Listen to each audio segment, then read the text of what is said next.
Ako lang ang nagre-recommenda kung gusto nyo. Kung ayaw nyo, okay pa rin. Di ba? Kaya huwag mo nating maging dahilan.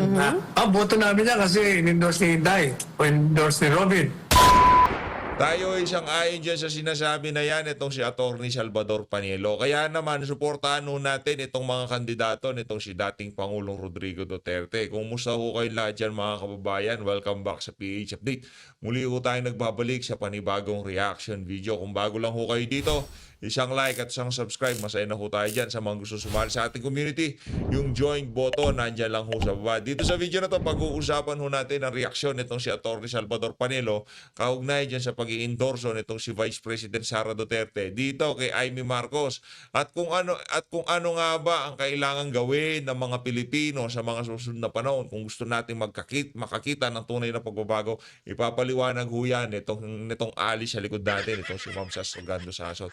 At yung video message nitong si Pastor Apollo Kibuloy, panoorin ho natin ang pag-i-endorso niya sa mga kasama ho niya dito sa Team Suka, dito sa PDP Laban candidate. Ito ho mga PDP kababayan. Laban Panoorin ho natin mamaya yung PDP mga Laban Street, PDP Laban Street, PDP Laban. Tondo, Pato, Bongo, Hinlo, Mata, Marcoleta, Lambino, Rodriguez, Salvador, Kibuloy sa Senado. Tondo, Pato, Bongo, Hinlo, Tuloy-tuloy lang Mata, po tayo. Marcoleta, Sampu lang, Lambino, Rodriguez, Salvador, Kibuloy sa Senado. Duterte Straight, PDP Laban Street, PDP Laban Street, PDP Laban Street, PDP Laban, PDP Laban Street, PDP Laban Street, PDP Laban Street, Kampanya ho natin, PDP magtulong-tulong ho tayo.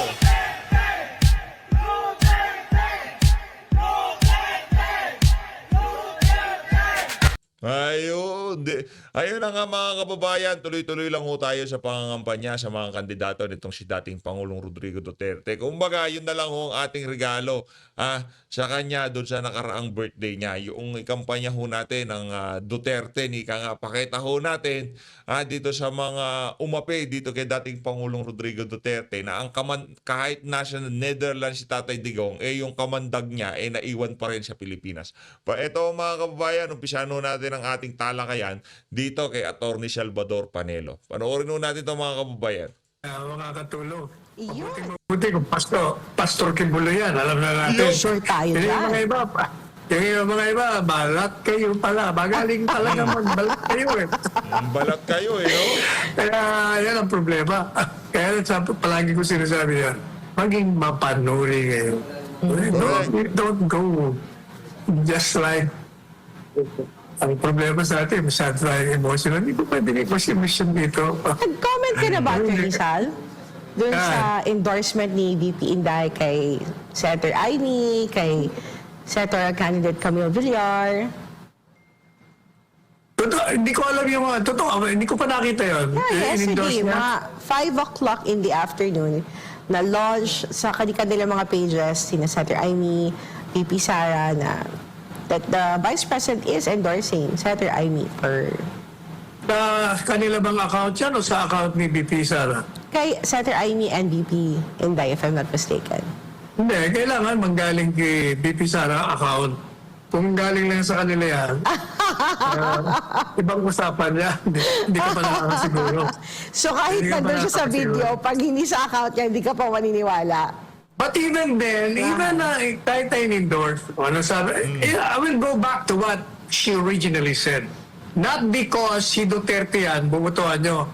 Mas matindi yun sa sinasabi, hindi porket in-endorse ko, bubutuhan nyo, di ba? Kaya nga sinasabi niya, pag-aralan nyo, suriin nyo yan. Kahit na Duterte pa, ako mismo, hindi nyo ako basta bubutuhan.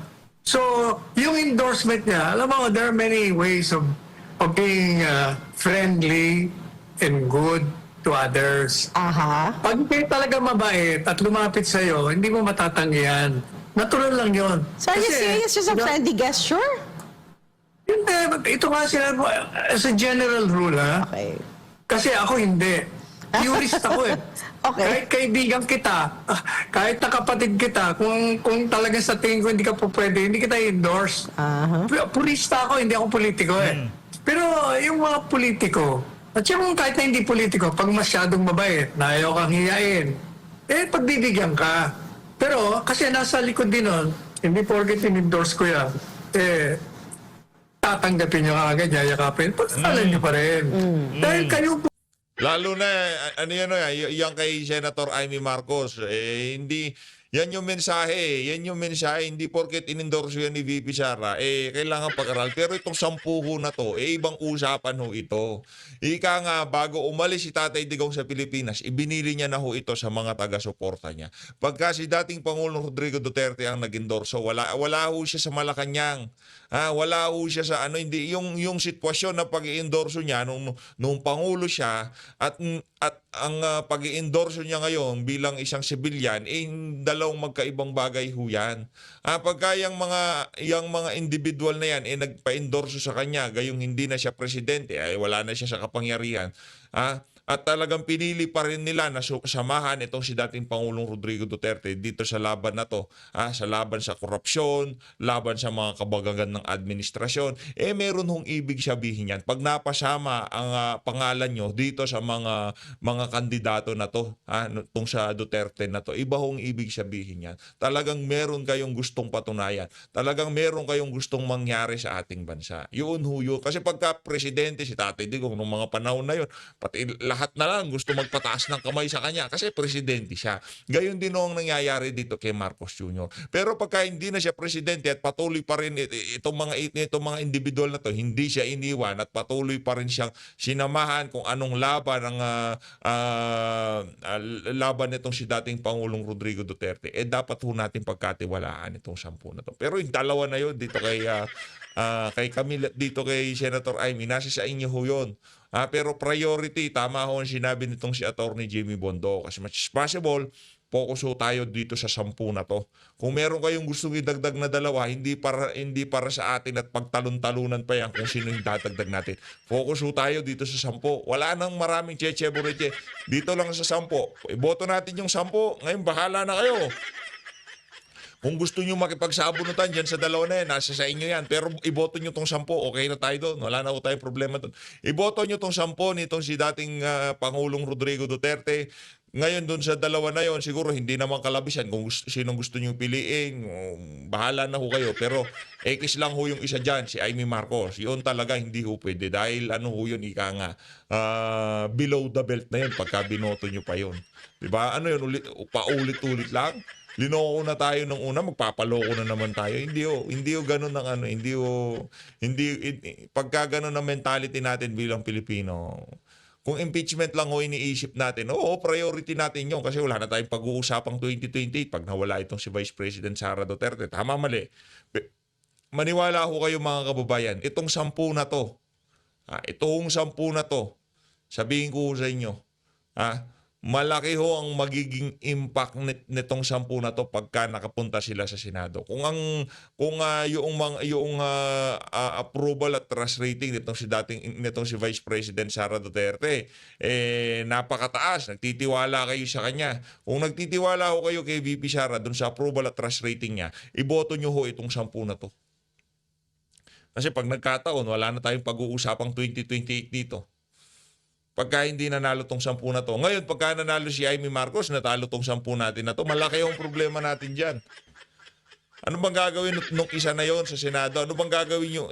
Nakita nyo na kung nag-perform yan doon sa mga nakalipas na taon, noong 2022, 2023, di ba? 2024, wala naman nung ginawa yan. Nagparinig lang naman ho yan si Senator Amy Marcos, di ba? Yun ho yun. Pero pagka ilinagay ho natin tong 10 na to, malaki ho ang impact nito sa lahat ng gagawin nila dyan sa Senado. Hindi lang ho dyan sa impeachment. Pagka nanalo tong 10, 100% makikita nilang hinahanap nila sa 2028. Ika nga, doon na ho talaga tayo magkakaalaman. Pero pagka ito natalo, itong 10 na to, wala na. Pasipol-sipol na ho muna tayo. Wala na. Walang mangyayari dito sa bansa na to sa susunod na panibagong 6 na taon. Hindi na ho talaga nila bibitawan ang kapangyarihan. Alam rin ho kasi nila na pagka na yan mga Nash Alliance, alam nila pagka nanalo tong 10 na to, game over na rin ho sila. As early as 2025, game over na ho ang administrasyon pag natalo to. Ngayon, kung ayaw yung ginagawa ng administrasyon, galit kayo sa paglaganap ng illegal na droga, kaliwat ka ng korupsyon, hindi mapaliwanag ng mga polisiya, iboto nyo ho itong mga to. Ngayon, 2025 pa lang, tapos na ho ang mga kabalbalan itong si Marcos Jr. Yun ho ang ating sinisigurado dito. Bumoboto, hindi naman ako eh. Ako lang ang nagre-recommenda kung gusto nyo. Kung ayaw nyo, okay pa rin. Di ba? Kaya wag mo nating maging dahilan. Boto namin yan kasi in-endorse ni Inday, o in-endorse ni Robin, o in-endorse ni PRD, o in-endorse ni Marcos. Hindi ho ganyan. Gamitin nyo, kaya kayo nag-aaral eh. Ang problema lang, mas marami hindi nag-aaral. Yun ang problema natin. Diba? Tama yung si Atty. Salvador Panelo. Yung ano na yon, yung panukatan na kahit na sino nag-endorso, ano nyo ho, tignan nyo pa rin ho kung anong gagawin ng mga kandidatong ilinalatag sa harapan ninyo. Di ba? Kahit isa-isahin ho natin itong mga kandidato na to, ito lang ho gagarantiya ko sa inyo. Magtatrabaho ho yan sa Senado. Lahat ho nang nakikita nyo dyan, yung 10 na yan. Tama naman sinabi ni Atty. Salvador Panelo, pag-aralan nyo, siyasatin nyo, tignan nyo kung pagka napunta sa Senado yan, ano bang gagawin ng mga anong gagawin ni Lacson, anong gagawin ni Pacquiao, anong gagawin ni Soto. Magpupogi-pogi lang ho sila doon. Wala naman anong gagawin yung mga yan. Yung mga kandidato, yun yung sigurado. Wala ho silang gagawin sa Senado. Siguro si Lacson, yung ano niya, yung yung new Senate building, pagka naupo siya, yan talagang tatrabahuhin niya, di ba? Baka malay natin, yun pa ang maghatid sa kanya para maging vice president siya o magpresidente siya. Baka yun ang iniisip nito si Lacson. Kaya palong-palo siya makabalik sa Senado kasi siya ang naging larawan noong new Senate building. Kapakana niya ho yun. Yung napakalaking gastos na yon, gayong napakaraming nagugutom, napakaraming walang classroom na estudyante, inuna ho nila yung kanilang luho dyan, ng mga senador nung panahon nitong si Lacson. Inatupag ho nila yung pagpapatayo ng bagong Senate building. Bakit di kaya yun ang pag-usapan natin? Magkano na nagagasta doon? Kung ilinagay lahat natin yun sa edukasyon ng ating mga kabataan, gaano kaya kalaki ang ini-improve ng mga natin, ng mga mag-aaral natin? Bida-bida si Lacson eh. Teresa, puntahan naman natin yung mga text messages mula sa ating mga kabayan. Sabi ni Maria Isabel Santiago, good morning, attorney. Yung online voting po namin, ang hirap buksan ang link at marami sa amin ang bumoto. Pero yung binoto, di naman yun ang kanilang binoto. Nakakabahala po, attorney. Salamat po. Ito nga, attorney, sabi nila, Teresa. Di ko na sasabihin yung mga candidates na lumalabas, attorney. Actually, ang problema natin, hindi talaga natin alam kung totoo nga yung binoto mo hindi lumabas. Kailangan may prueba din tayo doon. Kaya ang problema kaya hindi ba sinasabi ko kanina, palagi may duda tao kasi hindi nila nakita eh. Hindi kagaya ng manual. Pag binoto mo, alam mo yun. Tapos ihulog mo, alam mo yun ang hinulog mo. Pero even at that, hindi ba may daya pa rin kasi pagdating sa balota, nawawala yung ballot box, napapalitan ng iba. Di ba? So, Attorney Sal, yung cheating sa election ay nagiging digital lang? Alam mo, yung cheating will always be there. Kaya, hindi natin malaman. Ako ang nasa isip ko lang na walang dayaan na cheating. Walang eleksyon. Kung makatuklas sila, kagawa sila ng pag binoto mo, boto ka, automatic. Lalabas ka agad sa screen sa buong Pilipinas. Kung sinong binoto mo, automatic nagbibilangan doon. Yun ang tunay sa akin. Kaya ewan ko kung paano nila gagawang gano'n. Kaya. Nakakagawa rin nga tayo ng AI eh. Artificial intelligence na paghahalik natin yung magkaaway eh. Lips to lips pa. Ganun ba advance? Kung we can do that, then we can also do a voting process where automatically your vote will be flash on the screen all over the Philippines. And at the same time, meron agad automatic counting. ando na agad yung tali. Immediately, kayang gawin yan. Di ba? Kaya yan eh. Sa galing ng tao eh. Nakita mo, sino to, si Elon Musk? Pupunta na sa planeta. Ilang libo na nakaabang pupuntang planeta, doon titira sa Mars. Well, idagdag ko lang, Attorney Sal, kasi pa-Holy Week na, Attorney Sal, no, marami ng mga opisina sa private ang nag-leave na, nag-early leave na yung ibang empleyado. So, yung Ayun na nga mga kababayan, abangan lang ho natin, bantayan ho natin, pero wag ho kayong panghinaan ng loob na kesyo ganito, kesyo ganyan yung ating mga kandidato na yung mga pwestuhan nila sa mga survey o baka dayain tayo, wag ho kayong mabahala. Basta tuloy-tuloy ho tayo sa pangangampanya, kung ano man ang maging resulta, wala ho tayong magagawa. No, wala ho tayong magagawa. Yun ang tinakda ng may kapal. Ginawa na ho natin ang ating makakaya. Ginawa na ho natin yung ating parte. Kung gagawin nyo ho yung inyong mga parte. Kung ikakampanya nyo yung ating mga kandidato. Ngayon, kung matalo sila, hindi natin ginawa yung mga parte natin pare-parehas, ganun lang ho talaga. Meron ho tayong pagkukulang pagka nagkataon. Bakit ba nanalo si Tatay Digong noong 2016? Sige nga, anong dahilan? Dahil ba sa mga campaign ads niya? Dahil ba sa mga tarpaulin? Hindi ho. Kinampanya ho siya, dinala ho siya ng mga ordinaryong Pilipino. Yun ho ang naging dahilan. At yun ang sinusubukan nating ibalik dito sa midterm election na to. Hindi ho presidential, midterm ho tayo. Nasa kaligitnaan ho tayo ng termino ng isang walang kwentang presidente. Ibinabalik ho natin yung init at sigasig ng mga Pilipino noong 2016 kung paano nila kinampanya ito si dating Pangulong Rodrigo Duterte. Yun ang dahilan ng kanyang pagkapanalo. Ngayon kung matatalo yung ating mga kandidato, tapos malulungkot kayo, nagsisisi kayo, bakit natalo sila, ano bang ginawa nating mali, paulit-ulit ho tayo dito. Kung hindi tayo magkakaisa na ikampanya ang ating mga kandidato sa social media, para lang ho tayo naglalaro dito. Para lang ho kayong, kumbaga, ginagawa nyo lang pastime si PH. Hindi pong habang nagkakape, habang walang ginagawa, nagre-relax, di ba? Pero yun ho talaga, nakakalungkot mang sabihin, yun ang magiging outcome ng ginagawa natin na to. Pagka hindi ho natin ibinalik yung init ng pangangampanya ng mga Pilipino kay dating Pangulong Rodrigo Duterte noong 2016 presidential election. Dapat ganun kainit ang pagsalansan natin sa mga kandidato natin na to. Eto na ho, mensahe nitong si Pastor Apollo Kibuloy. Dati ho kasi, no, dinadayo pa ho ito sa Davao City.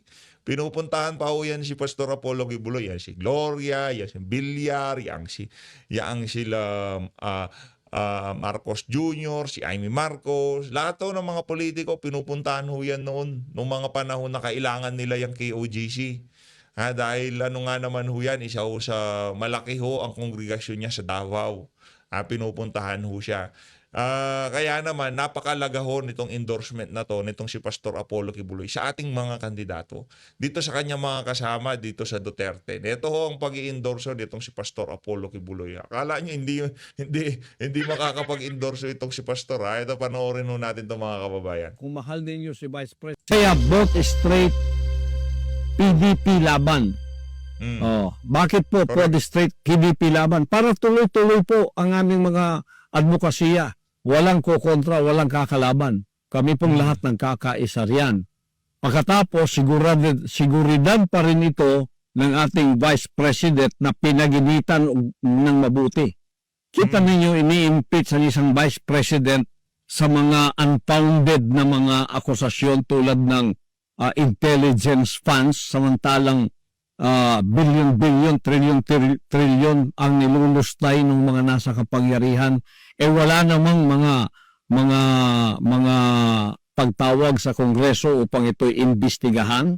Ngunit hindi tinantanan ng ating Vice President upang siya ma-impeach. Pag na-impeach po kayo, perpetually hindi na kayo makapaglingkod sa bayan. Hindi na kayo pwedeng maglingkod pa. Perpetual po yan. O kaya habang buhay, hindi ka na pwedeng pumasok pa sa paglilingkod sa bayan. Yan ang gusto nilang mangyari kay Vice President Sara Duterte. Kaya pag straight vote po kami sa PDP laban, ang boto namin ay siyam. Kailangan ng siyam na boto ng mga senador upang hindi po ma-impeach ang ating Vice President Sara Duterte. Kami po yun. Kaya wala pong magmamali. Straight tayo. Huwag na po kayong lumingon pa sa iba.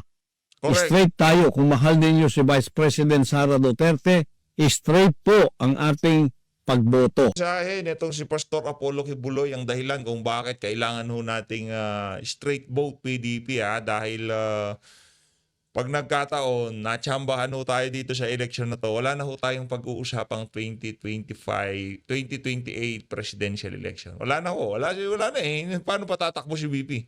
Na-impeach siya eh. Di ba? Perpetually disqualify na ho siya sa paghawak ng elected post. Hindi na ho siya makakahawak ng pwesto sa pamahalaan. Kaya, kung gusto ninyo na magkaroon pa tayo ng balagbagan sa 2028, ganun lang naman ho yun mga kababayan.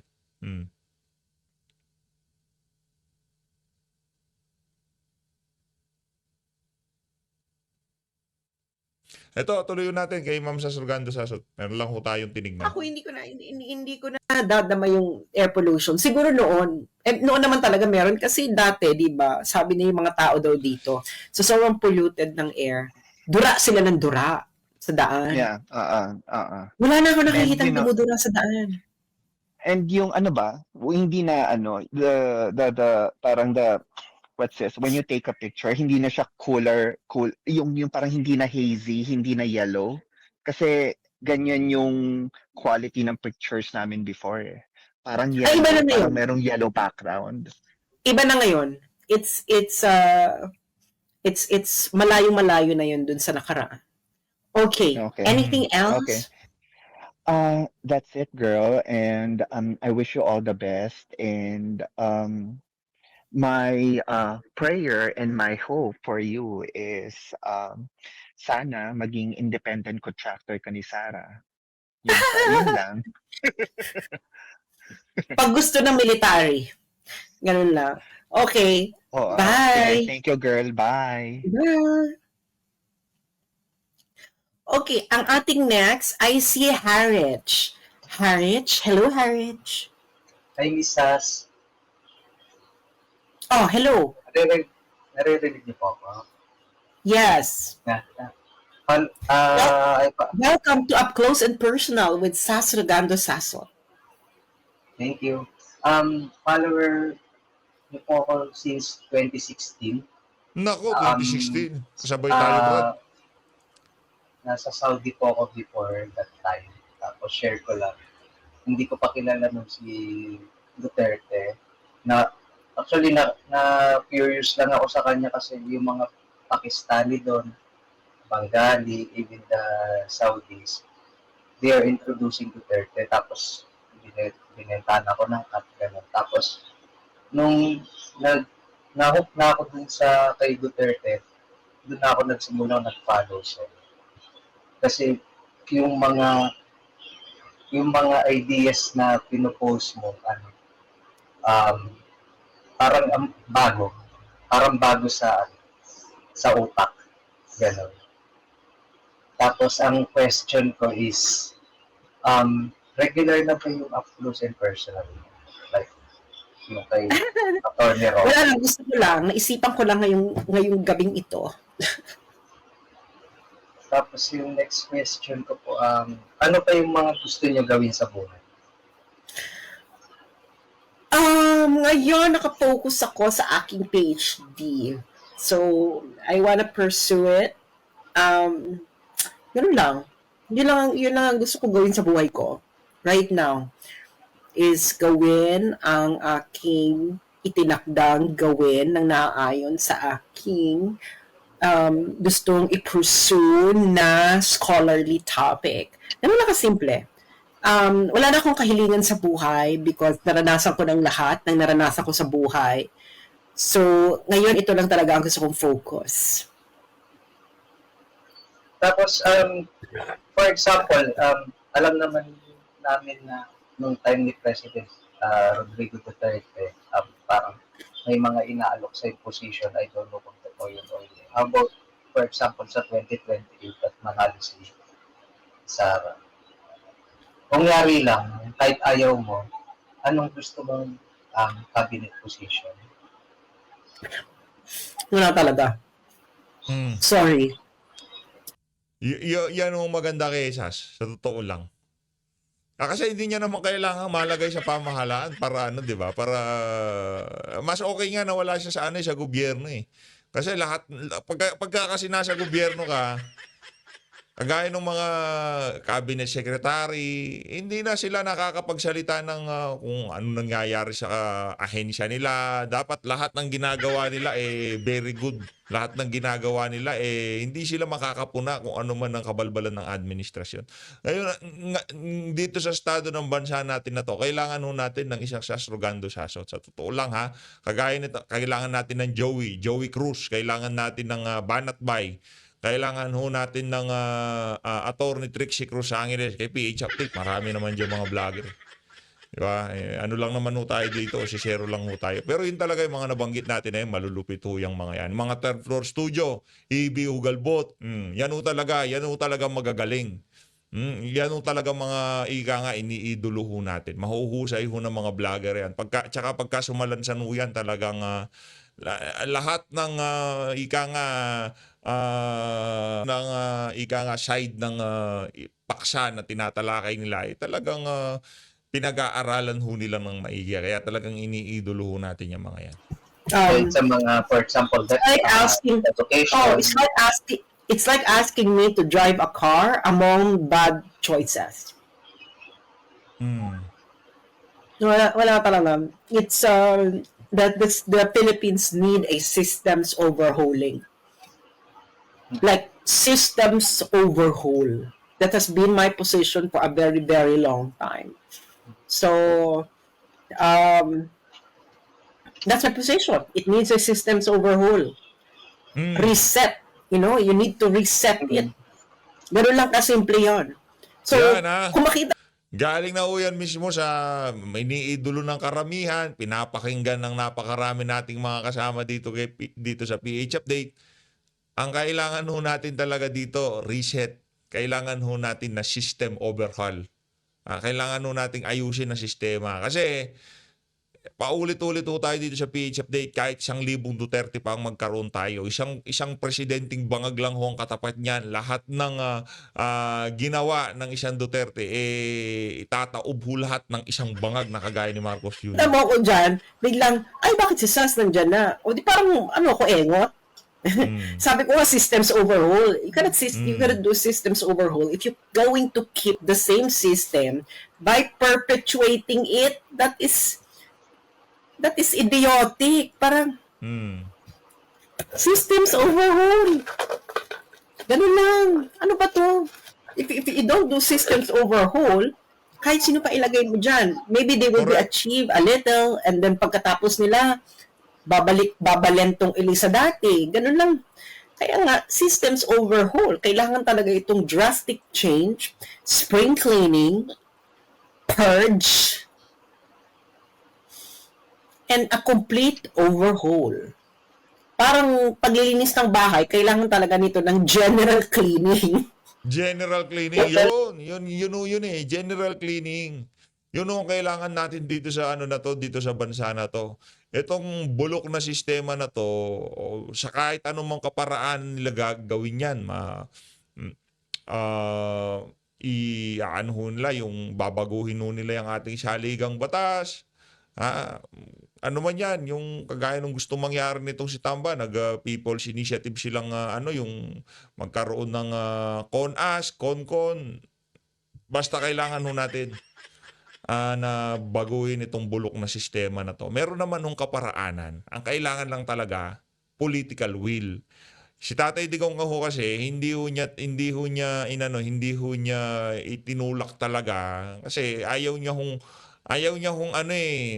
kasi first time ng mga Pilipino na makakita ng isang presidente na meron ganong katinding political will. Baka isipin ng mga iba, baka gusto niya magtagal sa pwesto kaya gusto niyang baguhin ng saligang batas. Yun ang iniiwasan ni Tatay Digong. Siguro, sabi niya, lagi niya sinasabi pagka tinatanong siya kung sa pag-re-revisa o palit ng ating saligang batas. Sabi niya, not in my time. Siguro.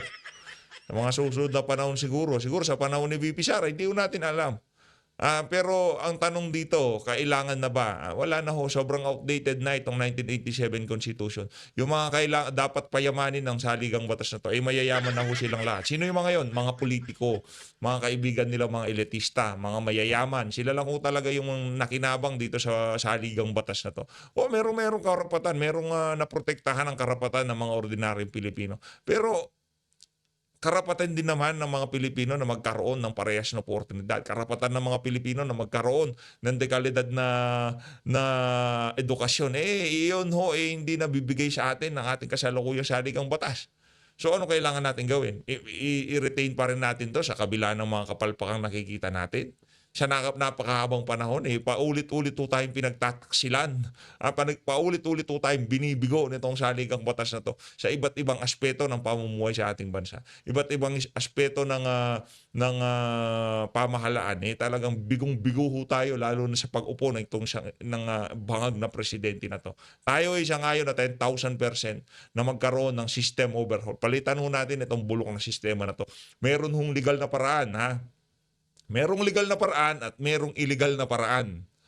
Ngayon, kung saan man dyan sa dalawa na yan, illegal, legal, nasa sa Pilipino ho yun, wala naman para sa atin kung na mag-suggest dito kung ano yung mga gagawing paraan. Basta, ang atin dito, malaki ang problema ng sistema, kahit sino maupo, walang mangyayari dito sa bansa na to. Kaya naman, sana sa mga susunod na magiging leader ng Pilipinas, ayaw din ho kasi nila kung babaguhin ng saligang batas, kung magkakaroon ng charter change, yung gustong gawin ni Tambaloslos, hanggat maaari o ang gusto nilang mangyari, yung favorable lamang na mga provision sa kanilang mga kaibigang mayayaman. Kaya hindi payag tayo na baguhin ng saligang batas. Hindi yung babaguhin dahil meron lang gusto mangyari itong mga elitista na to. Iba ho yun, mga kababayan. Ang sinasabi natin dito, pagka binago yan, dapat yung pagbabago na yon magdudulot ng matinding pagbabago sa pamumuhay ng sambayan ng Pilipino. Kasi pagka yung sistema manabago, pati yung perspektibo, pati yung kung paano mamuhay ang mga Pilipino, paano mag-isip ang mga Pilipino, sa tingin ho natin susunod yan. Susunod yan. Ano ho bang meron ngayon dito sa ating bansa? Kung anong nakikita nyo dyan, yan ang resulta ng sistema na kinapalooban natin ngayong mga panahon na to. Tingnan nyo yung sistema nila sa ibang bansa. Dahil maganda sistema nila, sumusunod. Ika nga yung behavior ng mga mamamayan nila, sumusunod ho sila kung doon sa sistemang kinakapalooban nila. Habang hindi ho nababago yan, yung masa magkakaroon tayo ng pagbabago. Sa pag-upo ni VP Sara, yun ho talagang ating dalangin. Yun, kumbaga, yun ang end goal natin. Yun yung end game natin. Mabago itong sistema na to. Kasi kahit maupo natin si VP Sara, pag naupo siya, ano meron? Meron tayong Presidenteng Duterte? Hindi ho. Sa tingin natin, si VP Sara, ang kaisa isang politiko na mayroong political will na baguhin ang sistemang bulok na to. Si VP Sara lang ho yun. Wala ho ni isang politiko nakikita tayo dyan na magkakaroon ng lakas ng loob na sagupain itong napakalaking problema na to. Ang problema ho talaga ay ang sistema. Tuloy mo, Madam Sara. Ayun na yung follow-up question ko. Ayun na, ano sa tingin niyo pwedeng maging turning point na para kailangan ba mabago yung form of government natin? Turning point? What do you think? Ano maging turning point? Pag napagod na yung mga Pilipino, hindi pa pagod ang mga Pilipino eh.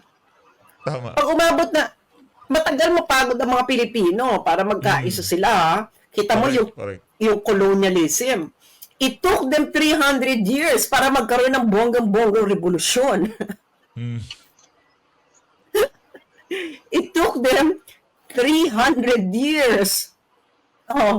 Mula kay Magellan, doon lang nalang naisip na kailangan tayong magtulong-tulungan. 300 years. So, given that, kailangan, I think, kailangan may either mapagod na yung mga Pilipino or ayoko ayoko nang sabihin, baka sabihin mag-inciting to sedition ako. Opo, tama. But Last hindi the question na. systems overhaul. Yan ho talaga pagka hindi na napagod ang sambayan ng Pilipino, wala hong mangyayari dito. Yun naman ho talaga. Ngayon, kung di pa pagod ang Pilipino, ano magagawa natin? Ganito pa rin sistema siguro pagka dumating doon sa punto na nakita na ng mga Pilipino na ano na talaga, nakapag-travel na ba lahat? Ika nga. Diba? Nakita nyo na ba kung gaano na tayo pinag-iiwanan ng ibang mga bansa? Pagka siguro nakaipon ng konti, nakapunta ng ibang bansa, na-realize nila, grabe, ganito pala tayo gaguhin ng ating mga politik. Yun pa lang kung siguro ang turning point. Anak ng toko. Doon pala sila mapapagod. Kasi pag nagpunta ko kayo ng ibang bansa, doon yung makikita kung gaano kakurap itong bansa na to. Doon yung makikita mga kababayan. Doon kayo malulungkot bakit sa kanila pwedeng ganyan. Akala nyo ba yung mga itinatay yung mga trend dito sa Pilipinas, yung mga elevated trade. Naku, wala, matagal na ho yan. 80s pa meron na ho silang ganyan. 90s pa meron na ho silang ganyan. Tayo ngayon pa lang natin ginagawa. Ngayon 2000. Ngayon yung subway. Naku, 80s pa, 90s pa meron na ho silang ganyan. Kung kayo natutuwa, may Manila subway na tayo. Matagal na hong overdo yan. Dahil nga mga kurakot ang mga namumuno sa ating bansa. Huwag ho kayo matuwa. Dapat nga magalit pa kayo Pag nakakita kayo ng bagong karsada, dapat ba matuwa? Hindi, dapat ho magalit kayo. Kasi bakit ngayon lang yan? Dapat matagal na panahon na yan ibinigay sa atin. Bakit ngayon lang yung subway? Kung hindi pa tayo nagkaroon ng Rodrigo Duterte, hindi pa mauumpisahan. Ngayon, hindi ho natin malaman kung mag-aapat na taon na tong administrasyon na to, yung naiwan ni Tatay Digong siguro, hindi ko natin malaman kung gaano kalaki yung yung accomplishment nila mula nung umalis si dating Pangulong Rodrigo Duterte. Yung mga infrastruktura sa Mindanao, itinigil din ho. Matagal, long overdue na ho yung mga proyekto na yan. Dapat 90s pa lang binubuo na natin yan. 80s pa lang plano na yan. 90s implementation. Ngayon ini-enjoy na ho natin yan. Ngayon pa lang ho natin ginagawa. Pag ini-encourage ko kayo na kahit isang beses sa buhay nyo, punta ko kayo sa ibang bansa. Sigurado malulungkot kayo. Saan bansa kayo pupunta? Kahit sa mga karatig bansa natin dyan, yung mga visa-free country. Punta kayo Singapore, punta kayo Hong Kong, punta kayo Taiwan. Diyan lang, mga malalapit lang. Yung tag-isang oras na biyahe lang. Ganun lang kalalapit. Yung mga Singapore, ganyan. Indonesia, Malaysia. Punta ko kayo sa mga bansa na para ma-realize nyo na gagago tayo ng mga politiko natin. Doon nyo marirealize na merong mali talaga. Akala ko nila pag nakakita ng bagong trend na ginagawa ng palakpakan, ang galing ng gobyerno natin. Hindi ko magaling. Dapat magalit pa kayo sa kanila. Kasi bakit ngayon lang? Tagal na natin kailangan yan. Yung mga Singaporean, mga taga-Hong, mga Taiwanese, mga Chinese, mga Malaysian, ini-enjoy na ho nila yan, dekada na. Ngayon pa lang na natin mararanasan. Di ba sumasakit loob nyo? Anong kailangan natin? System overhaul. Sino magdi-deliver? Yung politiko na merong political will kagaya ni Tatay Digong. Imbis na ibuhos natin siya war on drug this time, sistema ang titirahin natin. Yun ang ating pinapangarap dito sa PH Update. Tapusin na lang natin ang punto nitong si Ma'am Sas. Ganun lang. Okay. That's true. Okay. Last Anything question. else? Wala na, madam. Maraming salamat. Ayun na nga, dito na ho natatapusin ang ating reaction video. Maraming salamat po sa pagsuporta sa PH Update. Tuloy-tuloy lang ho tayo sa pagsuporta kay dating Pangulong Rodrigo Duterte, kay VP Sara at sa kanilang mga kandidato. Duterte, heto ho, sila ho yan. Huwag ho nating pagtalon-talunan yung dalawang kandidato. Bahala na ho kayo doon. Basta, sinong kandidato mong dalawa? Secret. Ako na bahala doon. Pero dapat i-kampanya. Huwag nyo na i-kampanya yung dalawang yung kandidato. I-kampanya nyo itong 10. Sa gayong paraan, magkakaroon ang pag-asa ang susunod na generasyon. Kasi pagka natalo pa itong mga kababayan, ito sinasabi ko sa inyo,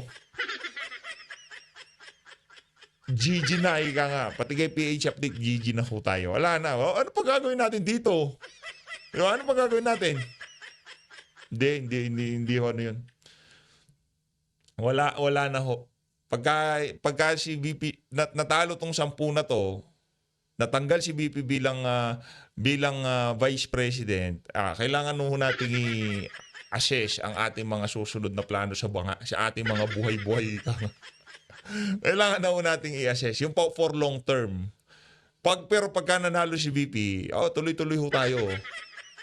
Tuloy-tuloy ho tayo dito. Kasi ika nga yung pag-asa nandyan pa eh. Pero pagka nawala na yung pag-asa, 6 na taon, maghihintay tayo ng susunod na 10 taon, 1 dekada bago makakita ng panibagong Duterte. Payag ho ba kayo doon? Yung mga anak nyo, mga susunod na generasyon, ganun ang mangyayari. Pas na ho ako doon. Ika nga, siguro yun na ang panahon na masasara na ang kortina, ika nga. Yeah. Di ho tayo nagsasalita ng tapos dito. Masarap, mag-enjoy tayo sa ginagawa natin since 2016. May views, walang views, ginagawa ho natin to. May time na umabot doon sa walang views. Di ba? Ginagawa ho natin to. Hindi lang ho ngayong may views, walang views. Ginawa ho natin.